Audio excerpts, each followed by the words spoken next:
Hello friends, આજે આપણે ખૂબ જ સરળ રીતે ચણા મેથી અને લસણનું અથાણું બનાવતા શીખવાના છીએ. જેઓ પહેલી વખત જ અથાણું બનાવી રહ્યા હોય તેઓથી પણ એકદમ પરફેક્ટ બનશે એવી સરળ રીત જોવાના છીએ. તો એ માટે વિડીયોમાં એન્ડ સુધી બન્યા રહેજો. વિડીયો પસંદ આવે તો વિડીયોને લાઇક કરી ચેનલને સબસ્ક્રાઈબ પણ જરૂરથી કરજો. ચાલો શરૂ કરીએ વિડીયો. જોઈએ ચણા મેથી લસણનું અથાણું બનાવવાની રીત. તેના માટે સૌપ્રથમ અહીં મેં 1 વાટકી સૂકી મેથી લીધેલી છે. હવે તેને એક મોટા વાસણમાં ઠાલવી દઈએ. ત્યાર પછી તેમાં 1 ગ્લાસ જેટલું પાણી ઉમેરી સરસ રીતે મિક્સ કરી અને તેને 5 થી 7 કલાક સુધી પલાળીને રાખવાની છે. ત્યાર પછી એ જ માપથી મેં 1 વાટકી ચણા લીધેલા છે. તેને પણ એક મોટા વાસણમાં ઠાલવી દઈએ. તેમાં પણ 1 થી 1.5 ગ્લાસ જેટલું પાણી ઉમેરી અને તેને પણ સરસ રીતે પલાળીને રાખી દઈએ. અહીં આપણે ચણા અને મેથીને 5 થી 7 કલાક સુધી પલાળવા માટે રાખી દઈશું. ત્યાર પછી તેમાં સાથે આપણે કેરી પણ ઉમેરવાની છે. તેના માટે અહીં મેં 400 ગ્રામ જેટલી કાચી કેરી લીધેલી છે. તો પહેલાં તો આપણે કેરીની છાલ કાઢી નાખીએ. તો તેના માટે પિલરનો ઉપયોગ કરી શકાય, પરંતુ જો ખૂબ કાચું ફળ હોય તો આ રીતે ચાકુની મદદથી પણ તમે પાતળી પાતળી છાલ કાઢી શકો છો. અહીં મેં કેરીની છાલ કાઢી નાખી છે. ત્યાર પછી તેને આપણે પાતળી સ્લાઇસમાં કાપીશું. જો તમે આ રીતે એક વખત અથાણું બનાવશો તો ખૂબ જ ટેસ્ટી અથાણું બનશે અને જેઓ પહેલીવાર બનાવતા હશે તેઓને પણ પરફેક્ટ અથાણું બનાવતા આવડી જશે. અને કેરી અને ગુંદાનું અથાણું તો સૌ કોઈ બનાવતા જ હોય છે, પરંતુ જો તમે આ રીતે મેથી ચણાનું અથાણું બનાવશો તો ઘરના દરેક સભ્યોને ખૂબ જ ભાવશે. ત્યાર પછી તમે આ કેરીને ખમણી શકો છો, ગ્રેટરથી ગ્રેટ કરી શકો અથવા તો આ રીતે નાની નાની કટકી કરીને સમારી શકો છો. આ રીતે નાના નાના ટુકડા સમારી લેવાના છે. અહીં મેં કેરીને ગ્રેટરથી ગ્રેટ નથી કરી, પરંતુ આ રીતે નાના ટુકડામાં સમારી લીધી છે.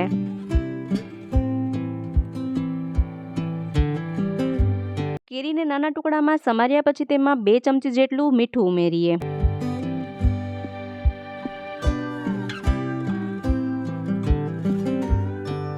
તેને સરસ રીતે મિક્સ કરી લઈએ.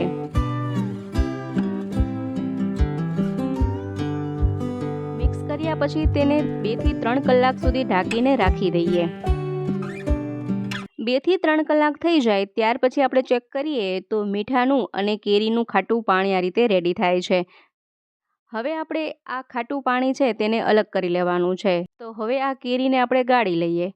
અહીં તમે મીઠાની સાથે હળદર પણ મિક્સ કરી શકો છો. મેં ફક્ત મીઠું જ તેમાં મિક્સ કર્યું હતું. તો આ રીતે આપણે મીઠાનું પાણી અલગ કરી લઈએ.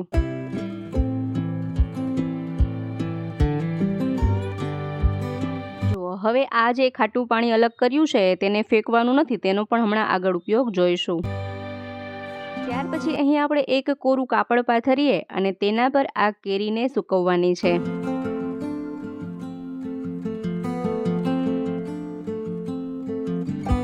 આ રીતે કાપડ પર કેરીને પાથરી લઈએ અને તેને 5 થી 7 કલાક સુધી સુકાવા માટે રાખી દઈએ. તેમાંથી બધું જ પાણી નીકળી જાય એ રીતે આપણે સૂકવીશું. તો અહીં ચણા અને મેથી પણ સરસ રીતે પલળી ગયા છે. જેટલી ક્વોન્ટિટીમાં પલાળ્યા હતા તેનાથી ડબલ થઈ જાય છે. જુઓ, સરસ રીતે પલળી ગયા છે.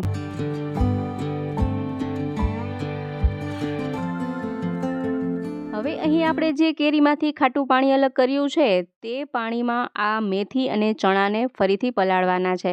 તો આ રીતે મેથીને પાણીમાંથી નિતારી અને જે કેરીનું પાણી વધ્યું છે તેમાં આપણે મિક્સ કરી દઈએ.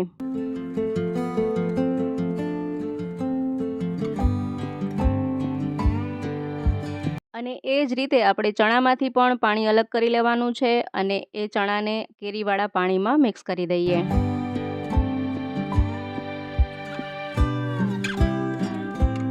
હવે તેને સરસ રીતે મિક્સ કરી લઈએ, જેથી કે આ ખાટું પાણી છે મેથી અને ચણામાં સરસ રીતે ભળી જાય. હવે તેને 2 થી 3 કલાક સુધી આપણે ઢાંકીને રાખી દઈએ. 2 થી 3 કલાક થઈ જાય ત્યાર પછી ફરીથી એક કાપડ પાથરીએ અને હવે આ જે ચણા અને મેથી છે તેને આ કાપડ પર પાથરી લઈએ. ચણા અને મેથીને આ રીતે પાણીમાંથી નિતારી અને ત્યાર પછી કાપડ પર પાથરીશું, જેથી કે તે એકદમ કોરા થઈ જાય. આ રીતે ફેલાવી દઈએ કાપડ પર અને આને પણ આપણે 5 થી 7 કલાક સુધી સુકાવા માટે રાખી દઈએ. જો તેને તડકે સૂકવીશું તો થોડી વારમાં સુકાઈ જશે, એકદમ મોઇસ્ચર તેમાંથી ચાલ્યું જશે.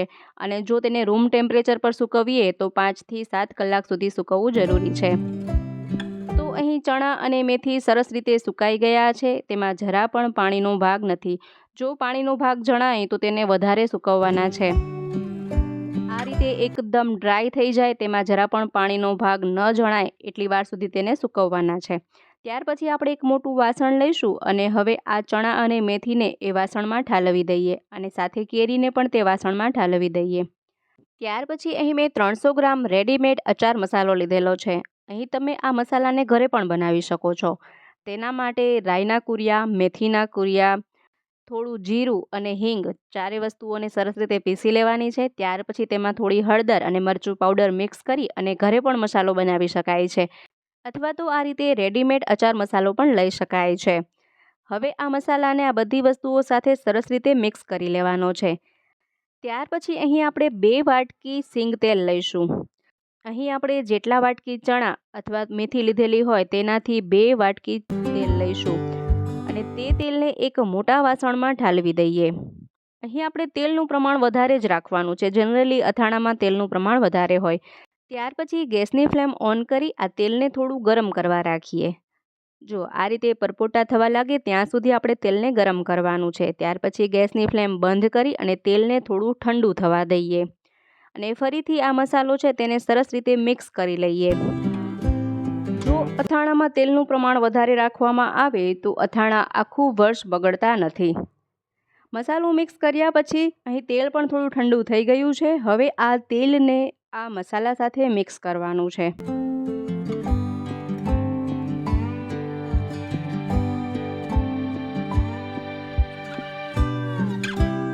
અને હવે તેને સરસ રીતે મિક્સ કરી લઈએ.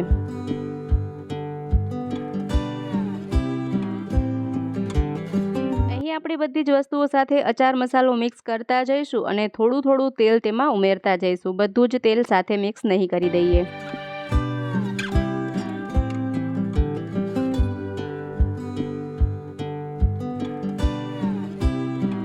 જો અત્યારે જ અથાણું કેટલું સરસ લાગી રહ્યું છે. હજુ આપણે આમાં લસણ એડ કરવાનું તો બાકી છે. કેટલું સરસ અથાણું બનીને રેડી થયું છે. જ્યારે આપણે માર્કેટમાંથી રેડીમેડ અચાર મસાલો લઈએ તો તેમાં કાશ્મીરી મરચું વધારે હોય છે, તેથી તેનો કલર એકદમ લાલ બને છે, જે દેખાવમાં પણ ખૂબ સરસ લાગે છે અને ટેસ્ટમાં પણ એટલું જ સરસ લાગે છે. હવે તેને 7 થી 8 કલાક ઢાંકીને રાખી દઈએ. ત્યાર પછી અહીં મેં અડધી વાટકી ફોલેલું લસણ લીધેલું છે અને તેને એક ખાંડણીમાં એડ કરી અને અધકચરું ખાંડી લેવાનું છે.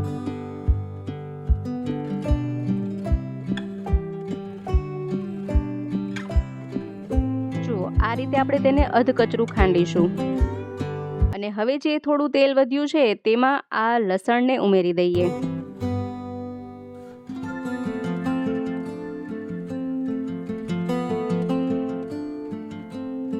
અને તેલમાં સરસ રીતે મિક્સ કરી લઈએ. ત્યાર પછી ફરીથી ગેસની ફ્લેમ ઓન કરી અને તેલને થોડું ગરમ કરવા રાખીએ. જ્યારે પણ અથાણામાં તેલ ઉમેરવાનું હોય તો હંમેશા તેલને ગરમ કરીને પછી જ તેમાં ઉમેરવું જોઈએ. અને જ્યારે પણ એવું લાગે કે અથાણા એકદમ ડ્રાય થઈ ગયા છે તો તેમાં તમે તેલ ગરમ કરી અને ઉમેરી શકો છો. તો અહીં તેલ સરસ રીતે ગરમ થઈ ગયું છે. ત્યાર પછી ગેસની ફ્લેમ બંધ કરી દઈએ અને તેલને થોડું ઠંડુ થવા દેવાનું છે. એકદમ ગરમ તેલ પણ તેમાં નહીં ઉમેરીએ અને સાવ ઠંડુ તેલ પણ તેમાં નથી ઉમેરવાનું. તો અહીં આપણે 5 થી 7 કલાક સુધી અથાણું એમને એમ રહેવા દીધું તો તેલ બધું જ સરસ ઉપર તરીને આવ્યું છે. ફરીથી અથાણું સરસ મિક્સ કરી લઈએ અને જે આ લસણવાળું તેલ છે તેને તેમાં મિક્સ કરી દઈએ. આ રીતે લસણને તેલમાં ઉમેરી અને તેલ ગરમ કરવાથી લસણનો ટેસ્ટ તેલમાં સરસ આવે છે અને અથાણાનો સ્વાદ ખૂબ જ સરસ આવે છે. ફરીથી તેને સરસ રીતે મિક્સ કરી લઈએ. અહીં આપણે રેડીમેડ જે મસાલો ઉમેર્યો છે તેથી આમાં એક્સ્ટ્રા મીઠું ઉમેરવાની જરૂર નથી. ફરીથી તેને ઢાંકી અને 1 દિવસ સુધી રાખી દઈએ. જુઓ, બીજા દિવસે તમે જોઈશો તો આ રીતે બધું જ તેલ અથાણામાં ઉપર તરી આવે છે. જુઓ કેટલું સરસ અહીં અથાણું બનીને રેડી થઈ ગયું છે. ફરીથી આપણે તેને સરસ રીતે મિક્સ કરી લઈએ.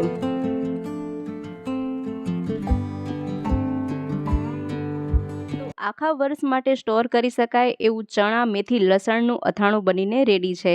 ત્યાર પછી તેને કોઈ પણ એક કાચની બરણીમાં ભરી લઈએ। ખૂબ જ સરસ, ખૂબ જ ટેસ્ટી એવું અથાણું બનીને રેડી થાય છે, જેને તમે રોટલી, પરાઠા, અથાણા સાથે પણ ખાઈ શકો છો। તો મારી દરેક બહેનોને આ અથાણું સરળતાથી બનાવતા આવડી જાય એ માટે ખૂબ જ સરળ એવી રીત મેં અહીં શેર કરી છે। આશા રાખું છું કે જરૂરથી તમને અથાણું બનાવવાની રીત ગમી હશે અને જેઓ પહેલીવાર અથાણું બનાવી રહ્યા હશે તેમને પણ અથાણું બનાવતા આવડી ગયું હશે।